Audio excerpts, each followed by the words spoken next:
على سيد المصطفى وعلى آله وأصحابه ومن كانوا بأثره مقتفى أما بعد قال المؤلف رحمه الله تعالى باب الانتفاع بفضل الوضوء لا sahih bifadlil wudu. Di situ diharokatinya apa tadi? Sahih.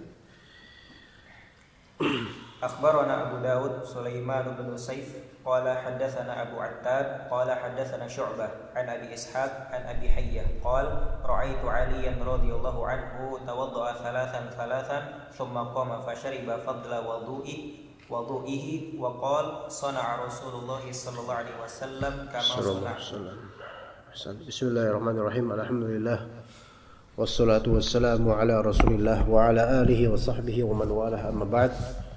قال النسائي رحمه الله تعالى قال الإمام النسائي رحمه الله تعالى باب الانتفاع بفضل الوضوء. Bab berintifak, mengambil manfaat seperti minum dan memakai lagi bifadlil wudu, dengan air fadl, air sisa wudu, ya, air sisa wudu. Jadi ini disyariatkan atau diperbolehkan berintifa dari apa yang tersisa dari air wudu. Dengan sanadnya dari Abu Hayyah, qala ra'aitu Aliyan radhiyallahu anhu tawadda'a thalathan.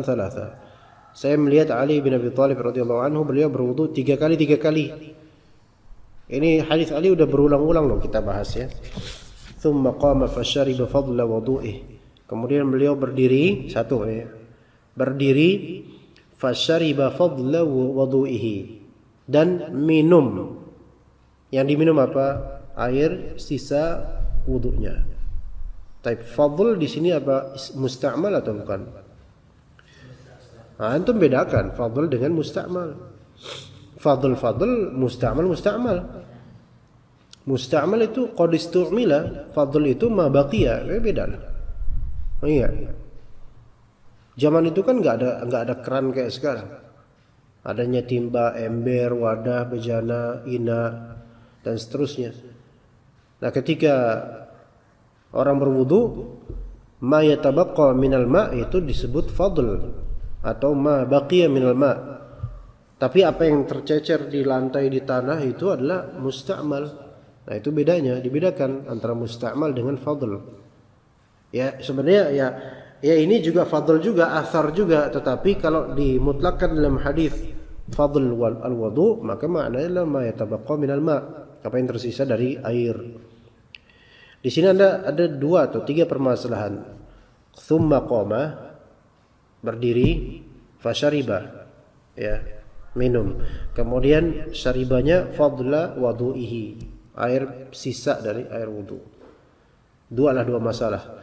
Apa hukumnya qiyam, apa hukumnya syarbul ma qiyaman atau qa'iman?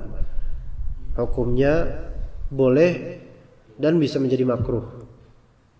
Ya begitu. Dalam hadis ya ada beberapa hadis Nabi SAW melarang, ada. Tapi kemudian di sini dihikayatkan oleh beliau, sana'a Rasulullah SAW kama sana'tu. Rasulullah SAW melakukan apa yang telah aku lakukan, gitu. Berarti fi'liyahnya Rasulullah SAW pernah ada seperti ini, gitu. Sehingga tidak munkar hal yang seperti ini. Tapi ada pelarangan dari Rasulullah SAW akan larangan minum berdiri. Lalu bagaimana dengan itu? Ketika ada seolah-olah zahirnya di pemahaman kita itu bertabrakan, maka kita jamak dan taufik antara 2 kenyataan itu. Rasulullah SAW melarang minum berdiri, dan Rasulullah pernah minum berdiri. Maka bagaimana jamak dan taufiknya? Jamak dan taufiknya adalah ini adalah bagian dari adab. Bukan sampai ke derajat haram sehingga orang yang minum berdiri berdosa, enggak, insyaallah. Dijelaskan oleh Ali bin Abi Thalib, dan beliau adalah orang yang paling tahu tentang Rasulullah SAW dan Ahlul Bait. Sana'a Rasulullah SAW kama sana'atu. Kemudian fashariba fadla wudu'ihi. Beliau meminum sisa dari ma baqiya min wudu'ihi minal ma'. Yang diminum itu sisa atau air yang bekas wudu? Sisa. Ya, jadi beliau berintifa' dari fadl al-wudu. Boleh enggak? Boleh, daripada antum buang kan ya? Iya. Kan di bejana gitu kan. Aqua misalnya. Aqua nanggung gitu. Kalau pakai aqua gelas terlalu sedikit mungkin. Aqua nanggung gitu kan. Yang harga 3.000 4.000-an tuh. Nah, antum pakai itu kan, dah wudu selesai, ada sisa 1/4-nya misalnya. Mana yang lebih afdal? Disyariatkan antum untuk berintifa' dengan sisa air wudu tersebut. Minum. Ya, gitu. Jangan kemudian udah selesai buang habis itu. Masya Allah, jangan diminum. Dan sambil berdiri minumnya habis itu. Jenggotan, cingkrangan, jubahan. Ya kemudian dilihat, lihat tuh Wahabi tuh, lihat tuh. Berdiri minumnya. Sona Rasulullah SAW kama sona'tu. Ya, gitu. Ternyata dia itu tukang sayur yang kemarin biasa. Masya Allah. Ya antum bilang kayak gitu. Rasulullah pun kayak gini dalam hadis Ali bin Abi Thalib. Ya jadi boleh. Jadi nggak tergambar di sini kalau dimaksudkan fadl di sini maknanya adalah air musta'mal, tidak. Karena kan setelah wajah kan ciprat ke bawah. Masa diambil air terus diminum gitu? Enggak lah. Ya walaupun boleh-boleh aja. Bukan di sini masih basah nih. Gitu, enggak ada riwayat kayak gitu. Ya. Tapi kalau air musta'mal dia diminum tafadhol enggak masalah. Selama tidak ada keyakinan khusus di situ. Tabarukan sama Pak Ustadz. Ini baru, ini enggak boleh tabaruk bi athari Pak Ustadz. Nanti ada hadisnya tentang itu. Kalau di masjid-masjid kan ada ya biasanya genangan-genangan air yang memang disengaja ya buat cuci kaki kan. Itu kan air musta'mal tuh. Ya kadang malah ditaruh ikan gitu di situ. Ada tuh ikan yang biasa buat pijit-pijit itu apa? Refleksi itu. Ikan apa namanya lupa itu. Ya anak pernah nemuin itu di salah satu daerah. Masya Allah. Ini semua air musta'mal bekas wudunya orang. Ya kan? Ditampung begitu. Nanti ketika mereka masuk masjid pakai itu. Taib. Itu air musta'mal bukan? Musta'mal. Apakah itu boleh untuk dimanfaatkan kemudian? Misalnya buat minum. Berat ya. Kan kadang ada idalnya, ada ingusnya. Ini lagi jalan di air musta'mal tiba-tiba ada perahu hijau berlayar gitu kan. Iya. Hijau kental. Nah itu tuh. Ini apa nih kok hijau pandan gini ya? Kok kayak candil-candil gini ya? Gimana?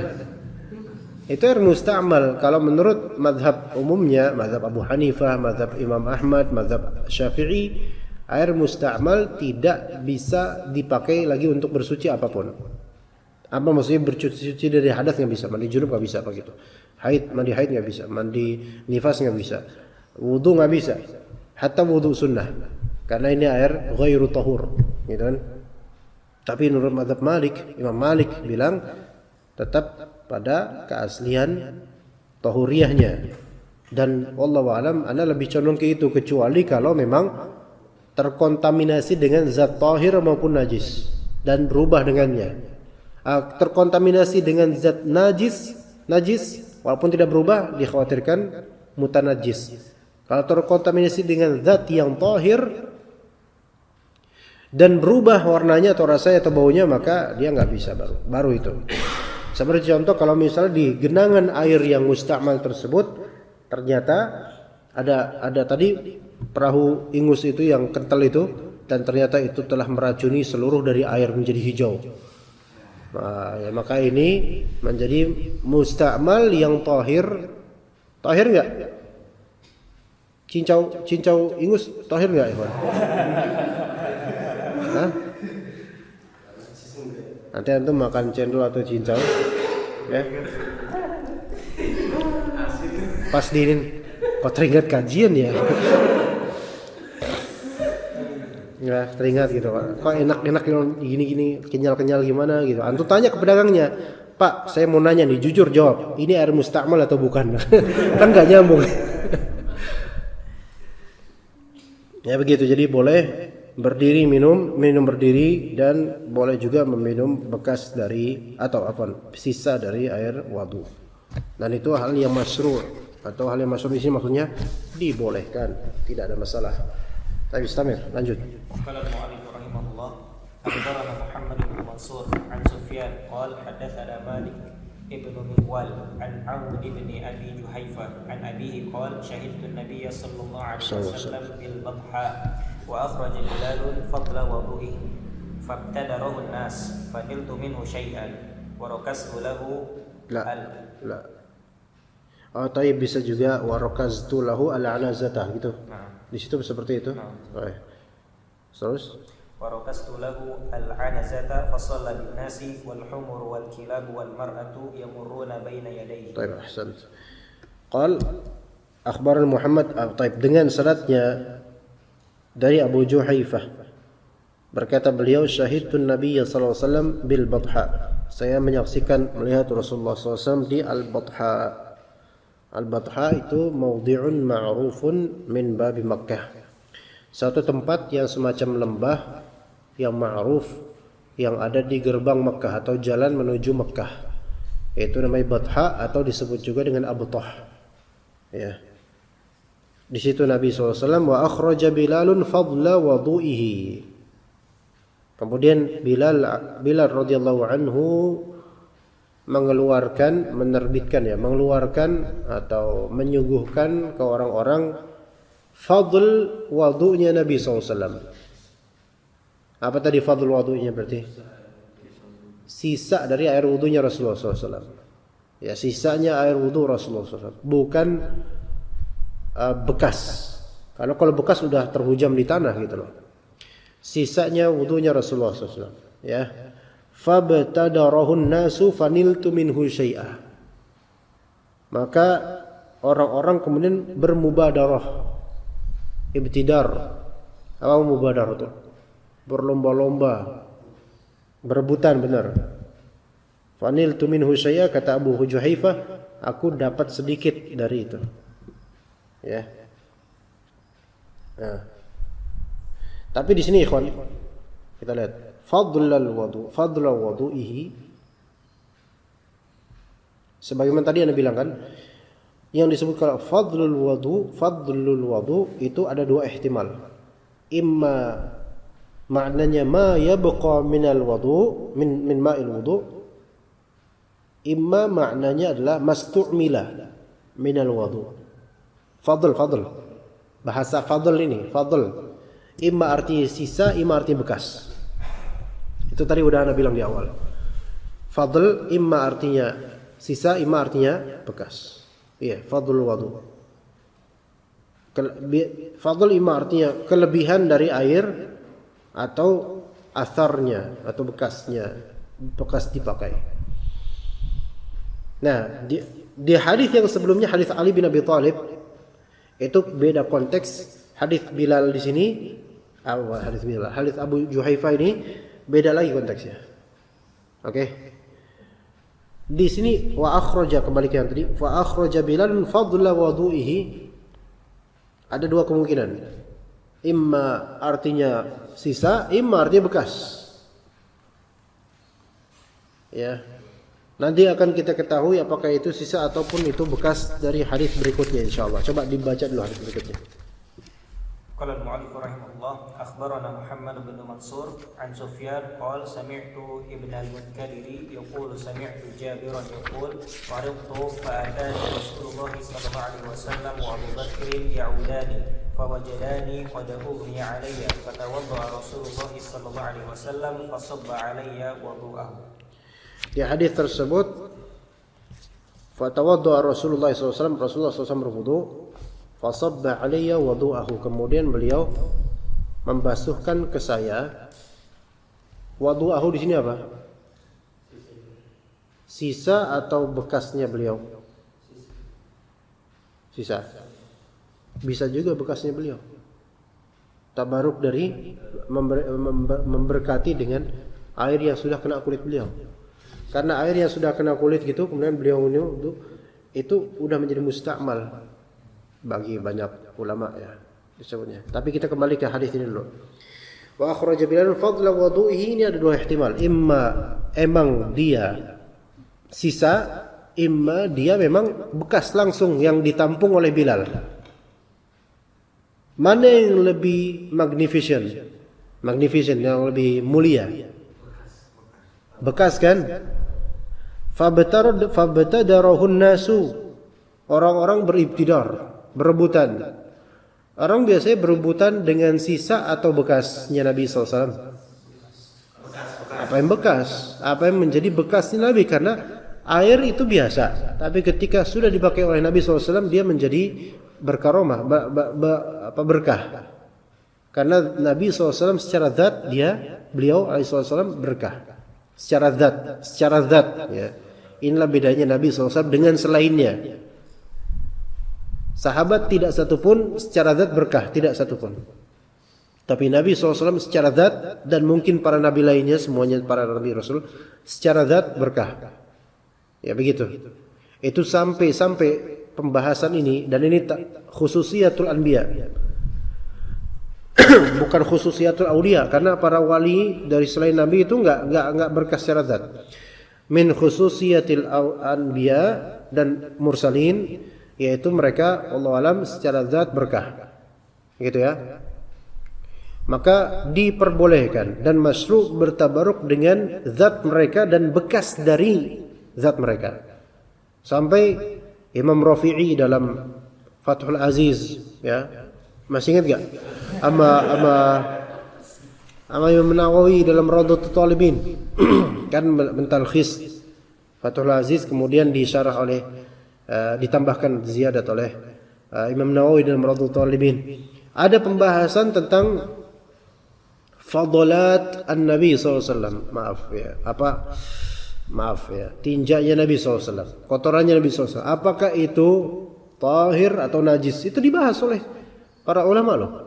Pembahasan ini bukan semata-mata pengkhayalan, bukan, tapi taqdisun Nabi SAW alin najasah. Sampai sebegitunya loh. Para ulama membahas, walaupun ya faedahnya tidak banyak untuk kita. Tapi ini ulama membahas seperti itu dalam rangka apa? Dalam rangka mensucikan Rasulullah SAW dari apa yang namanya qadharah dan najasah. Karena akidah kita Nabi SAW secara zat berkah. Sampai dibahas seperti itu, ikhwan. Ya, tapi itu pembahasan yang enggak perlu diperpanjang kalau untuk yang kayak gitu, enggak usah, karena faedahnya enggak banyak buat kita. Tapi kemudian fabtadarahun nas. Nah, orang-orang mereka bermubadarah untuk mendapatkan air tersebut. Ini indikasi kuat bahwasanya ihtimal fadl al-wudu di sini maksudnya adalah bekasnya Nabi sallallahu alaihi wasallam yang ditambung oleh Bilal radhiyallahu anhu. Paham enggak lebih? Nah, kemudian warukiztu di situ, warukaztu. Ingat di sini warukizat bisa. Rakaztu lahul anazata bisa, warukizat lahul anazatu bisa. Apa rukizat? Nusibat, ditancap. Al-anazah semacam asa, yang asa itu apa? Asa tongkat tapi tidak sepanjang ramah. Ramah itu apa? Rumah. Tombak. Ada tombak, ada tongkat. Ya, seberapalah tombak itu. Tongkat yang enggak sepanjang tombak itu pokoknya. Ditancap. Ya. Jadi setelah fabtadarahun nas faniltu minhu syai'a. Saya dapat sedikit dari itu. Kemudian udah selesai itu masalah. Warukizat lahul anazah. Dalam bacaan itu warukaztu lahul anazata. Kalau warukizat lahul anazah, ini berarti fa'ilnya majhul. Siapa yang menancapkan coba? Gitu kan? Tapi kalau dengan bacaan warukaztu lahul anazah berarti fa'ilnya Abu Juhaifah. Maka aku tancapkan buat beliau SAW seonggok apa? Tongkat. Fa shalla bin nas, maka beliau kemudian salat mengimami orang-orang. Di sini ada faedah apa ya, kawan? Apa faedahnya? Sutra. Maksudnya sutra sekurus apapun sutranya boleh. Maka kalau misalnya antum bersutrah dengan manusia yang tertancap di bumi, maksudnya dia duduk gitu. Ya. Tapi kurusnya itu membuat antum ingat akhirat. Nah, Masya Allah, kurus banget nih orang. nggak mau bersutra sama dia. Terlalu tipis gitu. Di sini lebih tipis, ini anazah ini lebih tipis, tongkat, maka nggak ada masalah. Maka sutra itu biasanya tidak dilihat dari tipis lebarnya, tapi lebih dilihat ke tingginya. Kalaupun tidak dapat ya seenggaknya garis gitu kan ya, seenggaknya gitu loh. Jadi sutra semampunya aja gitu. Nah kemudian ada faedah juga ya ikhwan, ada faedah bahwasanya menancapkan sutra atau bersutra itu tidak mengharuskan berniatan sutra. Paham nggak maksudnya? Bersutra tidak harus diawali dengan niatan bersutra. Ngerti? Apa istidlalnya bagaimana di hadis ini? Istidlalnya adalah yang nancapin siapa? Abul Juhaifah kalau pakai qiraah itu. Abul Juhaifah. Atau anggaplah bukan siapapun yang misalnya. Yang sholat di depan sutra siapa? Rasulullah sebagai imam. Nah, Rasulullah berniatan enggak bersutra? Enggak. Maksudnya enggak berniatan nancap sutra, enggak. Udah ada aja gitu ya, khalas. Jadi sutra itu enggak harus orang yang sholat menancapkan sutranya, enggak harus. Dia bisa mengambil sendiri atau dia bisa diambilkan oleh orang, atau sutra itu udah ada kemudian dia bersutra dengannya, tafadhol. Enggak ada masalah. Ya. Itu di antara faedahnya. Ya, kemudian juga di sini lanjut, wal humuru wal kilabu wal mar'atu yamurruna baina yadayhi. Sementara al-humur, apa humur? Jama' dari himar. Kemudian apa lagi? Wal kilab, anjing-anjing. Wal mar'ah, perempuan. Ya perempuan yang maksud di sini kalau udah mar'ah berarti dia udah haid loh. Udah bisa haid. Perempuan dewasa. Bukan sobiyah, bukan anak-anak kecil, bukan perempuan. Ya. Yamurruna baina yadayhi. Mereka berseliweran. Baina yadayhi itu artinya, baina yadayhi itu depan. Baina yadayhi artinya depan. Kenapa baina yadayhi? Baina yadayhi disebut depan karena di antara dua tangan. Antum biasa kalau di antara dua tangan depan bukan? Enggak ada. Tangannya gini sah. Nah, macam-macam aja. Kan gini baina yadayhi. Makanya al-Arabiyyah baina yadayk itu al-Arabiyyah in front of you. Arabic in front of you.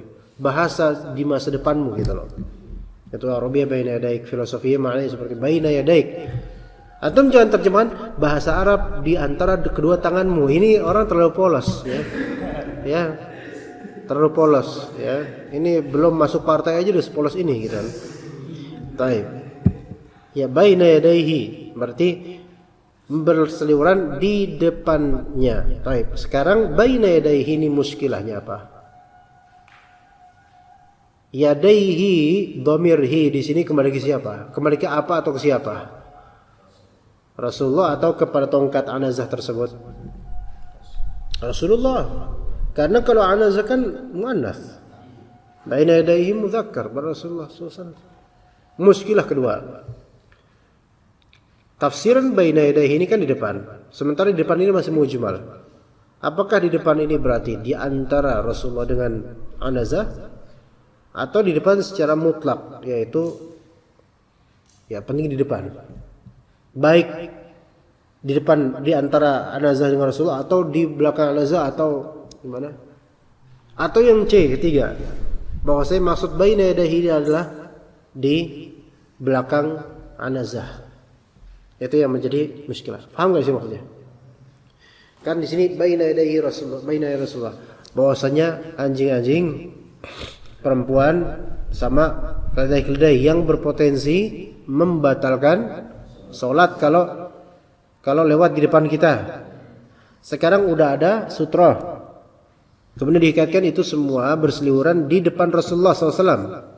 Apa makna di depan ini? Ada 3 kemungkinan. Enggak. Imma maknanya di depan langsung, yaitu di depan pas di antara dirinya dengan anazah. Ya. atau imam maknanya adalah di depan secara mutlak, baik antara dia dengan anazah atau untuk depan seluruhnya mutlak, atau yang di depan maksudnya adalah wara al-anazah, yaitu di belakang anazah. Taib. Antum pilih yang mana? 3. Antum? C. Belakang anazah. Kok matanya merah, Pak? Sakit ya? Baru bangun, Masya Allah. Antum? Ikut-ikutan aja antum, barang gak tahu apa-apa. Antum tahu apa antum? 3. Ini biasa ini syaf ini. Biasanya ini syaf ini. Mau enggak syaf munkar. Depan anak berarti Rasulullah SAW.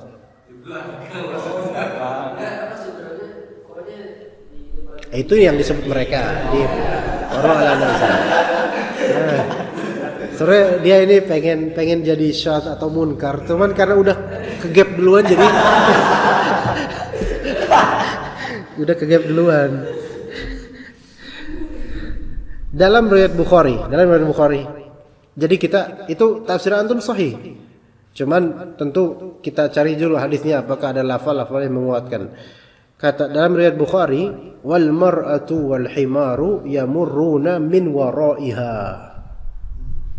Ya, perempuan dan himar itu berseliweran min waraiha, berarti min warail anazah. Karena Rasulullah itu baina yadil anazah dan anazah baina, jadi saling menghadap dengan, jadi sutrah itu selalu menghadap kepada kita. Nah, perempuan dan himar dan kilap itu mereka di belakang anazah. Maka ketika seseorang memakai sutrah, walaupun sekecil apapun misalnya, dan dia niatkan itu sutrah misalnya, walaupun kecil ya kudu niatin ini sutrah saya gitu. Maka apa-apa yang lewat di depan ya di belakang anazah la yadur, enggak mencederai salatnya sama sekali. Dan juga tidak perlu dia untuk mencegah dafa'. Ya, yang yadur itu yang apa? Kalau misalnya lewatnya antara sutra dengan beliau SAW. Nah, itu baru antum cegah. Dan itu pun beliau dalam kondisi apa? Jadi imam. Ini juga hadis ini menunjukkan bahwasanya sutratul imam, sutratul ma'mumin. Jadi dalam urusan salat berjamaah cukuplah yang bersutra adalah imam. Makmum enggak harus. Walaupun dia niatin untuk sutra, sutranya udah di imam. Nah, sekarang kemudian para makmum lewat anjing di depannya. Gimana kira-kira? Ayo. Ya enggak usah ditangkal, enggak apa-apa. Nah, muskilahnya anjingnya berhenti, waqaf ya. Waqaf gitu kan? Ya. Waqaf tam, ya gini gitu. Di situ. Itu repot itu. Atau enggak usah separah itu deh. Waqaf, angkat kaki dia. Udah mulai ini kurang ajar ini dia. Kurang ajar, dikasih jalan kayak gini dia. Ini kurang ajar, ini orang enggak bersyukur ini anjing ini. Ya kan? Gimana muskilahnya gimana? Ya. Ya, terus kencing di situ, di tempat tersebut, di tempat antum sujud. Taib, apakah batal salat antum? Enggak. Tapi tidak sah kalau antum meneruskan salat di situ, wajib pindah. Antum melakukan gerakan. Ya, pertama gerakan jalan menuju saf lain, tapi sebelum gerak antum tendang dulu tuh anjing. Kurang ajar. Enggak lah, jangan ditendang lah. Dia kan enggak tahu apa-apa. Ya kan enggak ada pelang juga kan, dia enggak tahu. Maka kemudian antum pindah, geser atau pindah ke tempat lain. Enggak boleh di situ karena maka shalah di sini udah mutanajis, maka enggak sah untuk shalat di situ. Antum pindah. Ya, kalau antum tetap sholat di situ maka rakaat tersebut tidak sah. Ya itu kalau misalnya terjadi seperti itu. Tapi kalau misalnya di tempat imam yang lewat tuh anjing kemudian maka imam menghalaunya. Ya. Jangan lewat sini, enggak usah ngomong ya, dihalau. Atau perempuan atau himar dihalau di antara sutra sama imam gitu. Begitu. Ya. Kalau di Masjid Nabawi atau di Masjidil Haram misal aja, antum lagi sholat. Nah, sholat ini bermakmumkan dengan imam yang siapa gitu kan? Kan udah antum jadi makmum sekarang kan? Nah otomatis kan sutrohnya antum adalah sutrohnya imam. Dan itu berseliweran orang-orang. Iya, apalagi di awal-awal sholat tuh orang-orang nyari place, nyari tempat. Kalau di masa sebelum pandemi dulu, nyari tempat buat sholat kan rame. Apalagi misalnya di musim haji atau akhir tahun Masehi itu rame banget itu. Nah, ternyata ada perempuan lewat. Antum cegah nggak? Enggak antum cegah.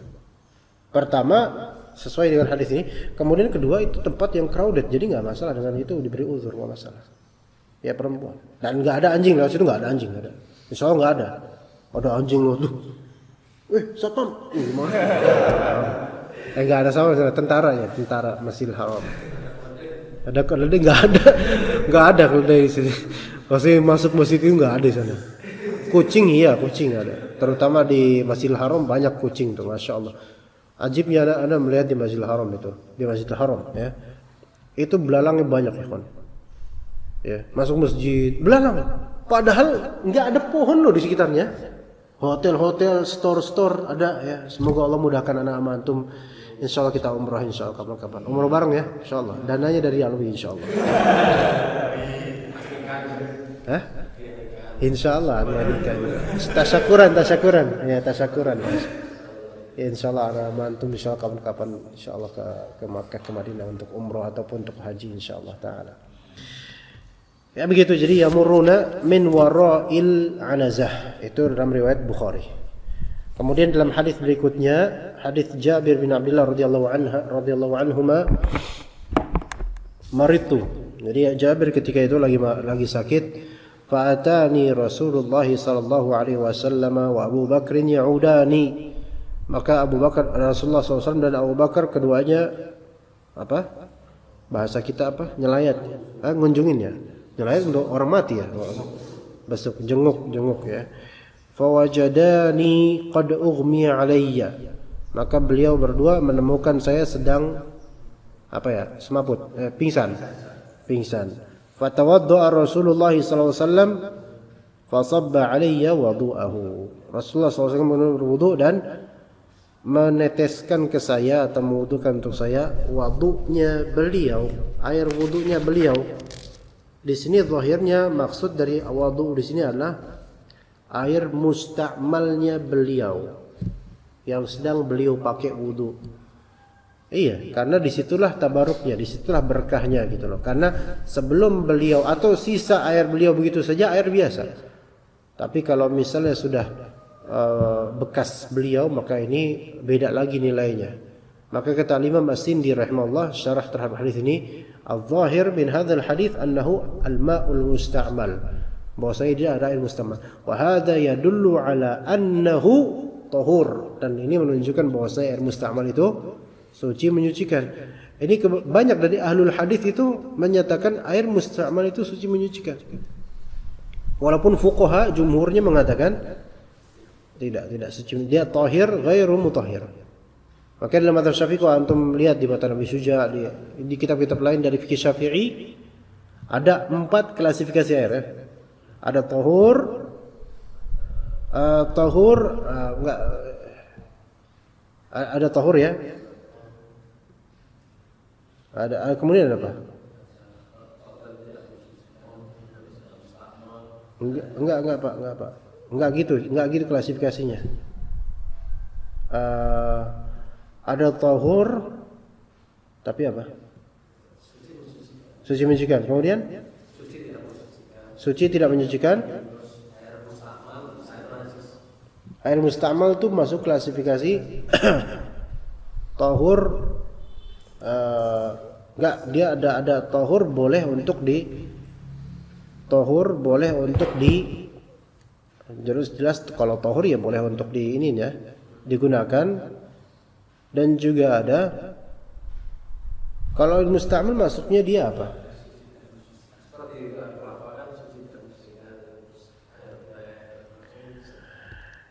Iya.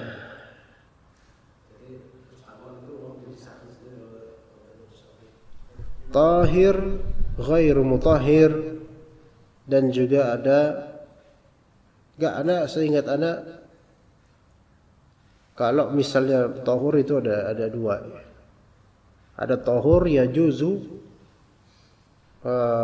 al-intifa'u bihi atau tahur yajuzul wudu bihi. Ada tahur tapi yukrahul wudu bihi. Seperti air yang musakhkhan bisyams, air musyammas namanya. Itu tahur tapi makruh. Imam Syafi'i memakruhkannya sesuai dengan atharnya Abdullah bin Umar, karena dikatakan innama huwa yurithul baros, katanya, penyakit kayak lepra atau penyakit kulit. Itu tahur. Kemudian ada tahir ghair mutahhir baru tuh.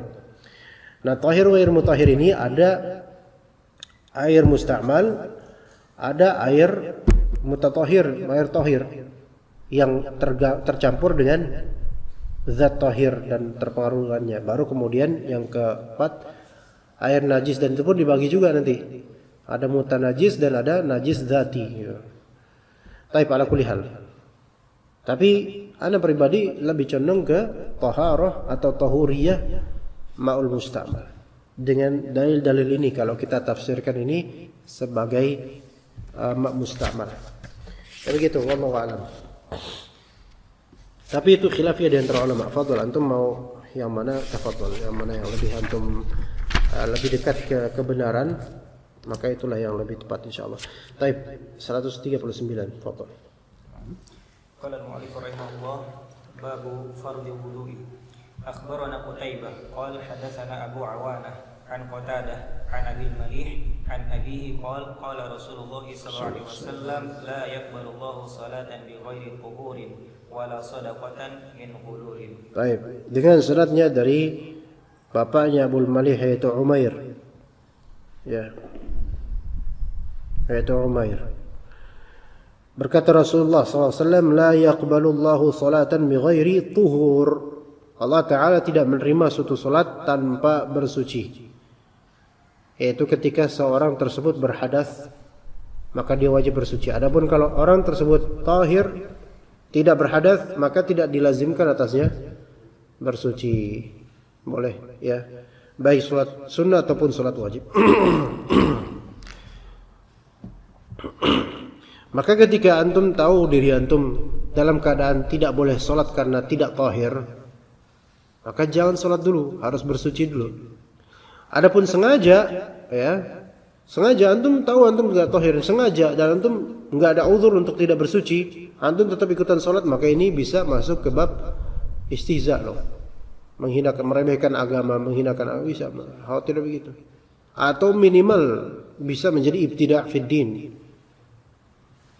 Seperti juga orang yang perempuannya sedang haid, dilarang atasnya berpuasa, nggak boleh puasa. Tapi kemudian karena ketaatannya pada Allah misalnya, aduh udah saya puasa aja lah, masa ini ibtida', bid'ah ini jadinya. Ketika Allah larang, dia malah melanggar, dan itu dengan tujuan ibadah gitu. Dan ini bid'ah. Enggak diterima oleh Allah Subhanahu wa taala. Bahkan bisa berdosa karena Allah sudah memberikannya bukan rukhsah. Ya, keringan, bahasanya keringanan dan pengharaman atasnya untuk puasa, maka dia berpuasa. Malah dia sholat, ya nggak boleh. Ya, baca Quran boleh menurut sebagian ulama, dan itu lebih tepat boleh kalau orang haid, perempuan haid. Begitu ya, Rafi ya. Kemudian kata Nabi SAW, wala sadaqata min ghulul, dan wala sadaqatan. Antum baca gimana? Wala sadaqatan atau wala sadaqatan min ghulul? Di situ gimana? Wala sadaqatan. Kalau wala sadaqatan berarti dia ataf terhadap sebelumnya. Innallaha la yaqbalu salatan bighairi tuhur. Ataf wala sadaqatan min ghulul. Tapi kalau antum baca wala sadaqata min ghulul, maka dia jumlah baru, kalimat baru. Paham ya? Gitu. Ya, la di sini berarti nafiyah lil jins, wala sadaqata min ghulul. Boleh dua-duanya, enggak masalah. Ya, wala sadaqata min ghulul boleh, wala sadaqata min ghulul tidak masalah. Maknanya juga sama, tapi i'rabnya berbeda. Wala sadaqatan min ghulul, tidak Allah terima ya sedekah min ghulul. Kalau ditambah wala sadaqata min ghulul, tiada sedekah dari hasil ghulul. Ini la nafiyah menafikan apa? Apakah menafikan kamaliyah atau menafikan ijzaiyah? Ini yang dipersisihkan oleh para ulama kalau kita baca wala shadaqatah. Karena la nafiyah lil jins ini dalam usul fiqih ini akan melazimkan maksudnya ini menafikan apa? Apakah nafyul kamal atau nafyul ijza atau nafyul thawab, gitu loh. Paham? Ada 3 kemungkinan. Tapi paham gak itu maksudnya? Bingung kan? Ada nafyul ijza, ada nafyul kamal, tetap sah, cuman gak sempurna. Ada nafyul ijza, tidak sah, sama sekali tidak sah, tidak diterima. Ada nafyul thawab, sah tapi gak berpahala. Sah, mujzi, tapi gak ada pahalanya. Itu kalau wala shadaqata min ghulul di sini berarti apa gitu loh. Kalau antum sedekah min ghulul yaitu tidak ada sedekah hasil dari harta ghulul. Harta ghulul itu harta rampasan perang yang ditilep oleh pasukan dan enggak disetor ke pemimpin untuk dibagi-bagi. Jadi dia tilep tuh. Ya korupsi lah kalau bahasa kita. Tapi korupsi lebih global, tapi ya dikiaskan dengan itu korupsi seterusnya. La shadaqata min ghulul. Kalau misalnya la nafiyah lil jins ini menafikan kamal, berarti kan kalau sedekah dari harta haram sah, cuman enggak sempurna. Kalau menafikan ijza, maka enggak sah. Ya kalau udah enggak sah, ya udah enggak ada pahala, enggak ada sempurnaan. Kalau misalnya menafikan apa namanya tadi? Yang terakhir thawab, maka sah sebagai sedekah tapi enggak ada pahala. Karena itu bukan harta dia, paham sih? Yang sahih yang mana? Yang sahih yang kedua di sini. Yang konteks ini. Kenapa? Jelas hadis kalimat sebelumnya itu innallaha la yaqbalu salatan bighairi tuhur wala shadaqatan min ghulul. Ini sepadan ketika menceritakan tentang tidak diterima salat tanpa ini, ya ini juga enggak diterima dong harusnya. Kan korinahnya kuat sekali gitu loh. Di kalimat yang sama, ya. Wala shadaqatan min ghulul. Nah, tidak benar, tidak sah kalau udah tidak sah, tidak ada pahala, tidak ada amalan, enggak dianggap sama sekali. Tidak ada sedekah hasil dari harta korupsi. Maka di sini sedekah maknanya adalah apa itu sedekah? Jadi ada namanya atiyah. Atiyah itu pemberian. A'taituka, saya memberi engkau. Atiyah, pemberian. Nah, atiyah pemberian itu ada beragam macam. Ada dia sebagai sedekah, ada dia sebagai hadiah, ada dia sebagai hibah, ada sebagai juga nanti wakaf misalnya. Ya. Kalau sedekah itu adalah atiyah yang ditujukan untuk mencari keridhaan Allah Subhanahu wa taala, itu sedekah. Apapun konteksnya, kalau antum yang mencari ridha Allah, maka ini maknanya sedekah. Baik sedekah wajibah maupun sedekah mustahabbah. Baik sedekah wajibah dalam artian zakat maupun sedekah wajibah dalam artian nafkah keluarga. Itu semua masuk atiyah yang antum harus atau selayaknya ikhlas. Ini sedekahnya. Taib, kalau misalnya wakaf masuk ke mana ikhwan? Sedekah. Karena wakaf ini diniatkan untuk lillahi ta'ala. Taib.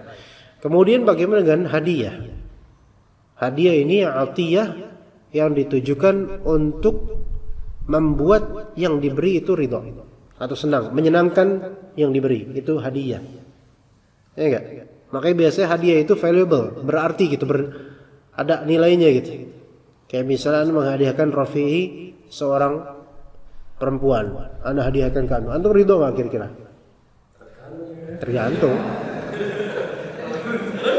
Tergantung. Ya. Anda menghadiahkan Abu Maryam misalnya seonggok mobil, ridho nggak antum? Seneng nggak kira-kira antum? Anda nggak seneng, Anda nggak mau.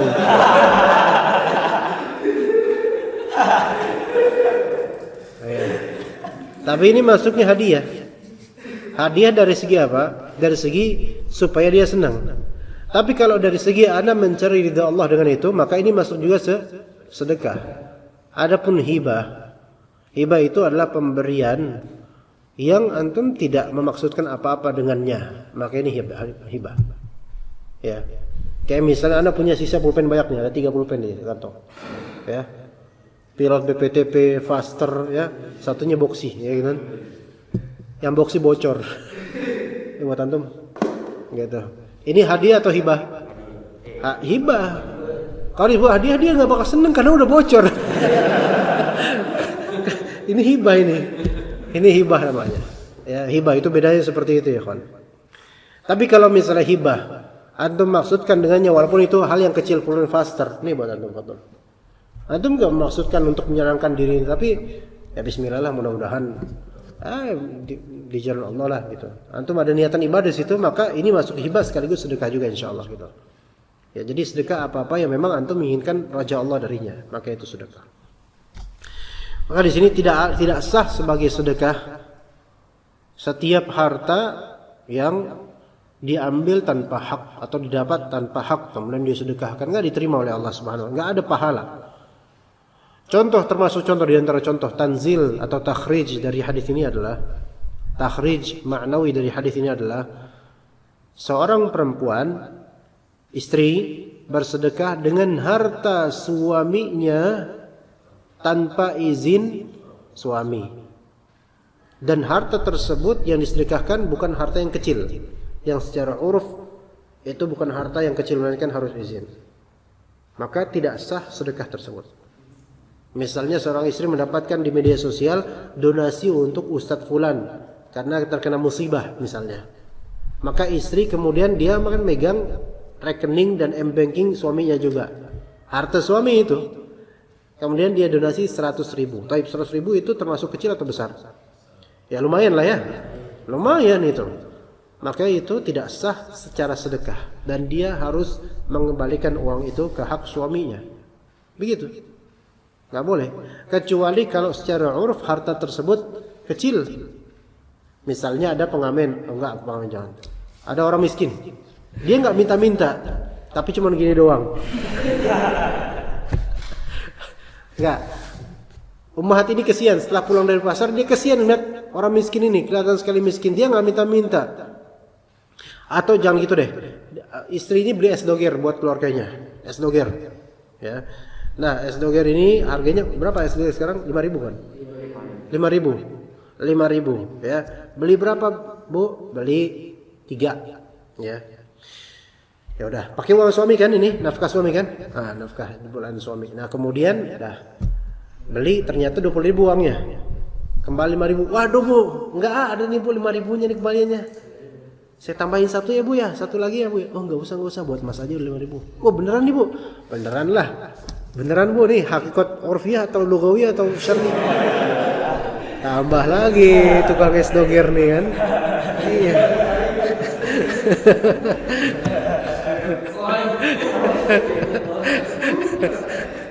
Nah, beneran saya Mas, Masya Allah. 5.000 termasuk uruf kita termasuk kecil lah, nggak terlalu besar lah. Maka yang seperti ini Insya Allah nggak masalah. Dan ya mestinya suami bakal ridho. Maka yang seperti ini uruf kita, apalagi ini jatah belanja, maka ini nggak masalah Insya Allah. Tapi kalau besar nggak sah. Nah begitu. Dan ini bukan termasuk ghulul. Kalau yang seperti ini bukan termasuk ghulul. Karena secara uruf biasa. Hah?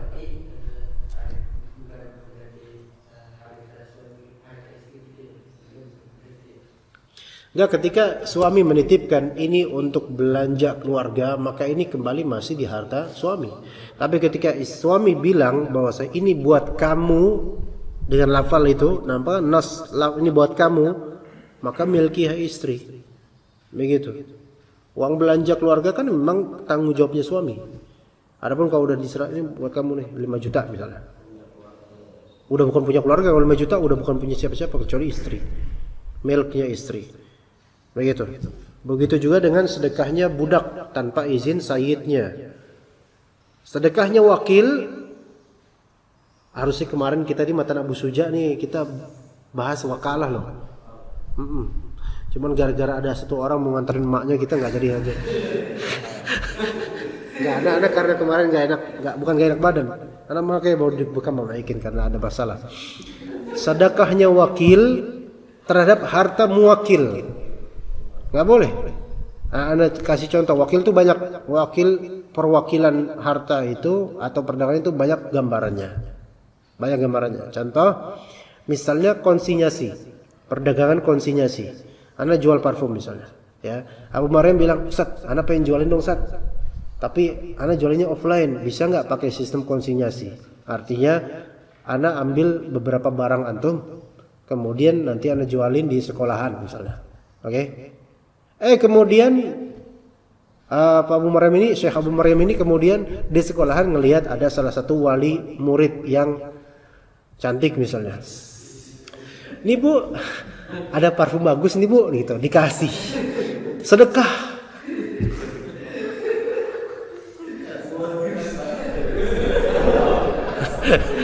Kayak menang banget ya. Ini merasa menang banget. Padahal sebenarnya ini kisah beliau gitu loh. Ya, ini mendapatkan, ini nggak sah dari banyak sisi, nggak sah. Pertama, ini hartanya muwakil, anda muwakil, antum muwakil, antum jangan macam-macam mau barang anda gitu, disedekahkan ke orang semaunya. Ini satu nggak sah, ini sedekah min ghulul, nggak benar ini, nggak apa tambah hak. Kedua, dari segi niatan udah nggak benar, antum bukan niatan untuk lillahi ta'ala, caper antum, nah gitu, nggak benar dua hal itu, ya. Kamu ditanya sama umat ini, "Ustaz, ini kok barangnya kayaknya saya kenal, ini kan bukannya parfumnya Ustaz Hasan?" "Wah, kok tahu? Ana salah satu resellernya, Ustaz." Pak, kan enggak? Malu deh situ. Iya, makin menang Pak Abu Rahmat makin menang itu. Ya, jadi nggak boleh sedekah wakil kepada dengan harta. Begitu juga kalau misalnya ana pengelola, antum investor. Enggak, ana investor, antum pengelola.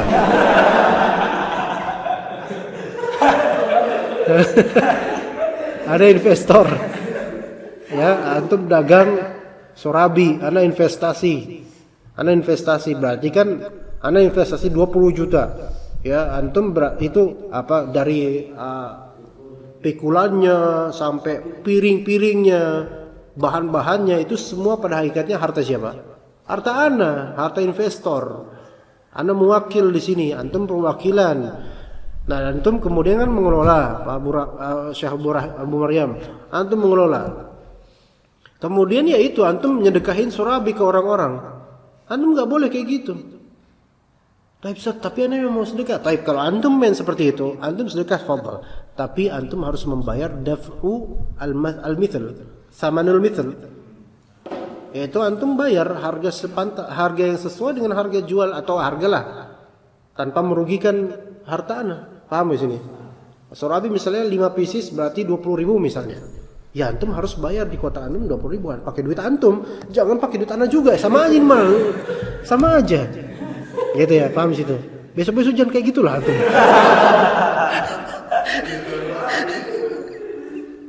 Ya gitu. Ya. Kemudian syarik, terhadap harta syariknya. Mobil, waktu itu yang mobil apa namanya?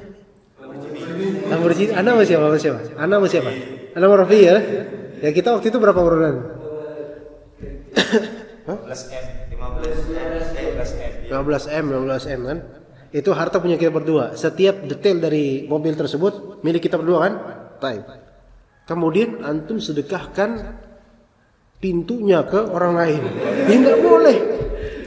Harus dengan izin anda. Dan pasti anda nggak ridho, ngapain coba? Jadi itu nggak boleh. Mal syarik nggak boleh. Kemudian disediakan semaunya dia, karena ini masuk dalam bab ghulul nanti. Jadi segala yang tidak berhak untuk antum sedekahkan, bukan milik antum murni atau mutlak, maka nggak boleh untuk antum tasarruf semaunya seperti itu, sedekah seperti itu, nggak sah nanti. Nggak sah dan bisa dosa juga karena ada sisi berkhianat juga takutnya. Wallahu ta'ala a'lam. Taib, sampai situ aja insyaallah kajian kita. Dari siapa? Dari Johannes Kandar. Masya Allah. Ustaz, jika yang lewat di antara kita dan sutra adalah selain 4 makhluk yang dalam hadis nomor 137 itu, apakah membatalkan sholat? Enggak, insyaallah enggak. Makhluk lain semisal kucing, kijang, beruang, macan, serigala, Jin-jinnya juga nggak masalah insya Allah. Manusia tapi laki-laki biasa atau anak kecil perempuan nggak ada masalah. Atau mereka sepakat untuk lewat di depan kita bersama-sama gitu, kita nggak bisa ngalangin.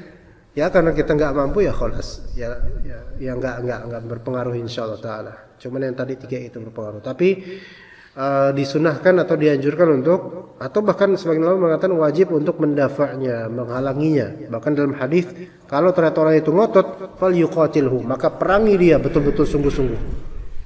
Ya itu fal yuqatilhu, bukan fal yaqtulhu. Kalau fal yaqtulhu mah bunuh dia. Iya, ya ada yang berpendapat seperti itu. Iya, bunuh dia. Iya gitu. Ya gitu ya Abu Maryam ya, Masya Allah.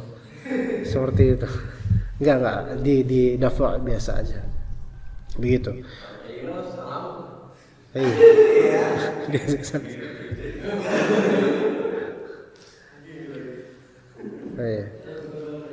Baik.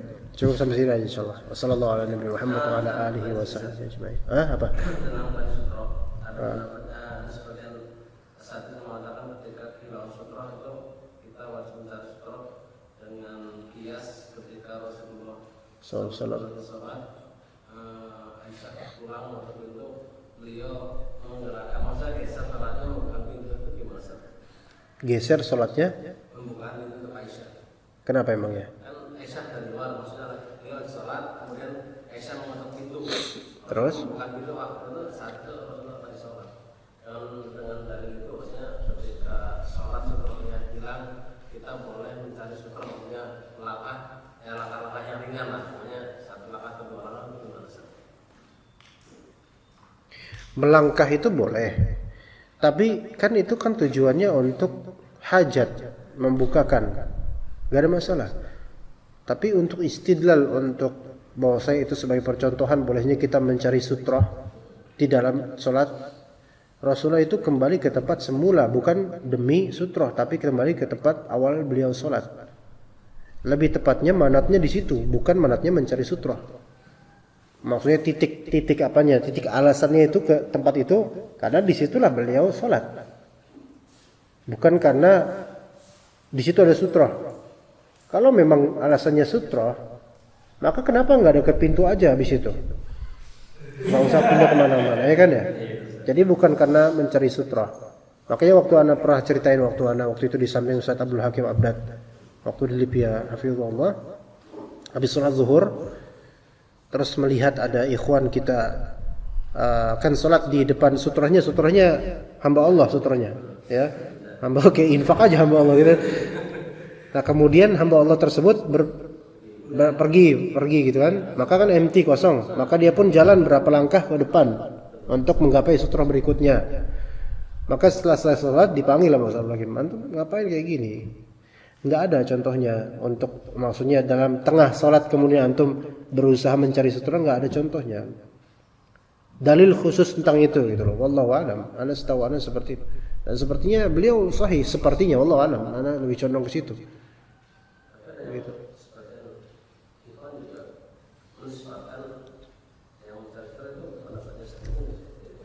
Pendapatnya siapa? Ana langsung lihat langsung loh. Ana khobarnya bener-bener, antum gak percaya mana?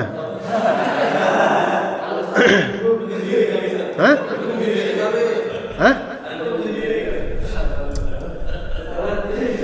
Ya Allah.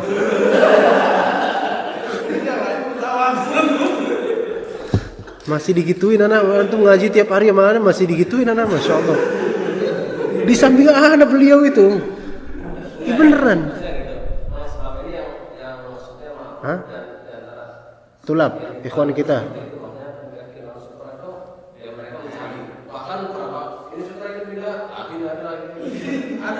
Ikhwan kita itu rata-rata mereka kalau melihat keumuman ikhwan melakukan hal seperti itu, mereka akan bertaklid. Jadi taklidnya bukan kepada ustadz, tapi kepada urufnya kita. Contoh misalnya, salat 2 rakaat. Duduk terakhirnya tasyahud salat 2 rakaat nih, subuh, qabliyah, ba'diyah, apapun salat 2 rakaat. Itu iftirash apa tawarud? Rata-rata kita iftirash kan, walaupun dulunya kita tawarud kan. Nah, Kenapa iftirash? Kenapa antum berubah dari dulunya tawaruk sebelum kenal sunnah, sebelum hijrah ke Blok M? Ya. Hah? Kenapa? Karena melihat keumuman ikhwan salafiyin duduk seperti itu ketika rakaat, ya kan? Bahkan sampai walaupun 4 rakaat banyak, ada beberapa yang tetap duduknya iftirash. Kenapa? Karena ikutan. Apakah mereka tahu masalah ilmiah di sini? Enggak tahu. Ini khilafiyah memang, tapi apakah pernah baca atau jelaskan ustadznya masalahnya? Enggak. Melihat ikhwan salafin aja kayak gitu. Ya, begitu juga dengan barakallahu fiik misalnya. Belum tentu dari kita itu memang tahu ada sunnahnya, ada apa, belum tentu. Masalah ain harus baca apa? Ya emang ada sunnahnya, tabarakallah dan semisalnya. Tapi kadang-kadang melihat ke teman-teman aja, biasanya gimana teman-teman nih, gitu kan? Sampai baju kurta kayak antum pakai itu. Baju-baju kayak gini. Pecinya Ustadz Abu Sama ini. Berempat macam, berlima malah. Berenam. Masya Allah. Ini banyak Ustadz Abu Sama di sini. Karena antum kan rata-rata ikhwan salafi. Coba peci kayak gini, antum lihat kayak NU nih. Coba batik. Iya, karena rata-rata kita sampai penampilan pun kita ikutin keumuman salafiyin. Enggak nyambung memang. Nah, karena ini style ana udah enggak usah diikutin. Ana siapa aja nyambung insyaallah. Ya begitu. Jadi sebab alasannya kadang-kadang ya memang maksudnya baik mencari sutra. Ya kita enggak mengatakan itu haram, enggak. Fadhal. Karena itu adalah hajat dia gitu untuk mencari sutra, fadhal. Tapi sampai mana batasan dia berhajat untuk mencari sutra? Kalau misalnya di belakang bagi masjid, cabut ini, hamba Allahnya pergi. Sementara itu sutra masih jauh di depan itu, di Istiqlal lagi, jalan. Pak lagi ngapain Pak? Main Galaksim? Kan nggak masa kayak gitu. Coba, ya kan dia seberapa jauh dia mencari sutra? Atau dia mencari sutra boleh nggak dia belok? Ayo coba. Kan rata-rata mencari sutra pasti lurus. Ada belok, tapi kan rata-rata kan tabu, masa saya belok sih? Ya kan? Temboknya di sana atau tiang di sana. Sutra sini hilang, ini jauh. Belok lah. Saya kemarin Galaksim, sekarang saya Serong kan gitu aneh. Ya.